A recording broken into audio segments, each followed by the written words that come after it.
Is menopause hormone chaos? I read that somewhere and I think it's an excellent description of what is really going on in menopause.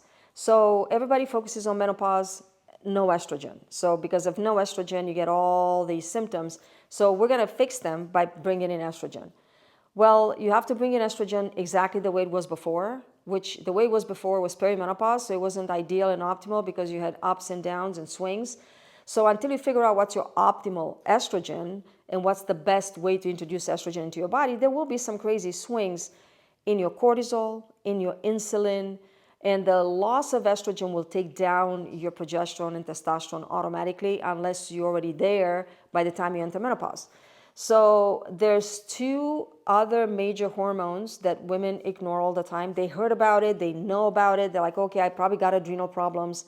By definition, if you are low estrogen, your cortisol is high.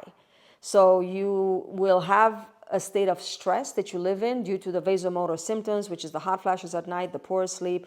Your body lives in a constant fight or flight response situation, which means that your cortisol will go through the roof trying to compensate for that. And then eventually you get tired and exhausted, you're wired at night, you can't sleep, your cortisol gets imbalanced, is low in the morning, high at night. That's very hard to reverse. And on top of all of this, now you have high cortisol, which brings in all its unwanted consequences of high sugar, high blood pressure, belly fat, and all kinds of things. But your low estrogen and the lack of testosterone and progesterone also make you more insulin resistant, plus all the cortisol that makes you insulin resistant.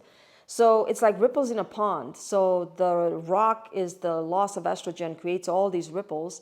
So you have the dysfunction in insulin, the dysfunction in cortisol, and believe it or not, there's a dysfunction in your thyroid. Your thyroid is responsible for your metabolic rate, for the way your body processes the macronutrients, transforms them into energy at the rate at which that happens. And that will be impacted when your major anabolic hormones are missing. So your thyroid will work in, let's say, overdrive. It will become deficient, insufficient. So if you have low thyroid at menopause, rather than treating the low thyroid, maybe address your hormone supplementation in a way that makes it optimal before you actually condemn yourself to thyroid replacement. Long story made short, menopause is hormone chaos, so do not ignore the other hormones.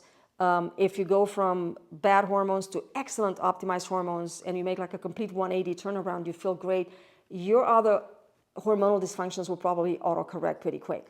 But if you go through it and you try to tinker here, tinker there, the patch is working, we keep increasing the dose, let's decrease here, change here, it's probably going to take some time and these dysfunctions can become more permanent. So it's important that they are addressed. So don't forget, menopause is hormone chaos.